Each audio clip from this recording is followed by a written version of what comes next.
And as we wait to find out what it's going to take to get MPS back on stable financial footing, school officials are looking for ways to reduce that $5 million budget deficit. The shortfall could have been helped with the sale of Georgia Washington Middle School to the town of Pike Road for $11 million.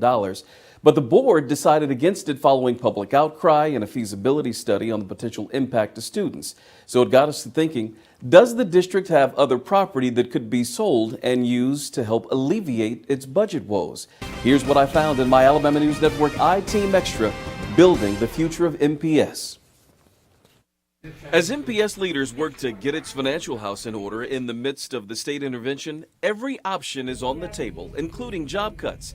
State Superintendent Dr. Ed Richardson has said he doesn't want cuts to impact classrooms by firing teachers. So consolidation is likely on the horizon for many schools in the near future.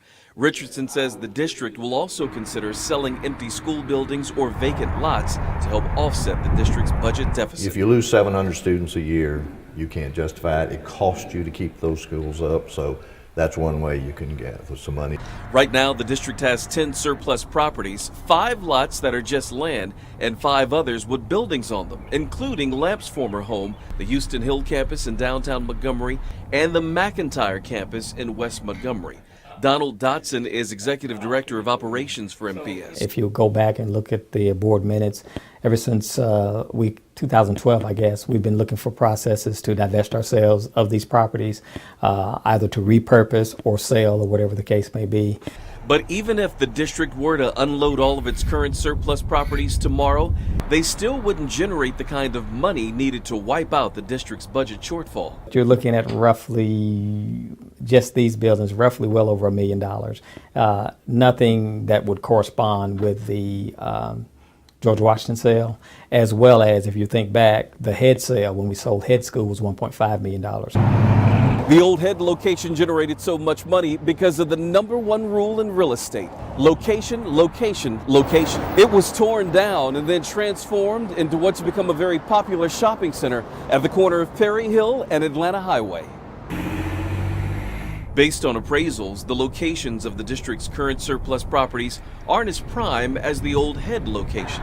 Other factors also have to be considered before the properties can be offloaded. Buildings that we have that are school buildings are mostly in neighborhoods, and so you've got an institutional building that's sitting in a neighborhood, so there would have to be a specific value, a specific need. Most oftentimes that's going to be a community-based need or a nonprofit that probably cannot afford the price that we're going to put on the price tag that we're going to put on the building. Dotson says there has been some recent interest in the properties. That information should be made public soon. There are several things on the table, if you will. I'm not at liberty to discuss those at this point, but there are several things relative to that we see that we're going to present to our board very shortly, but I'm not at liberty to discuss that now.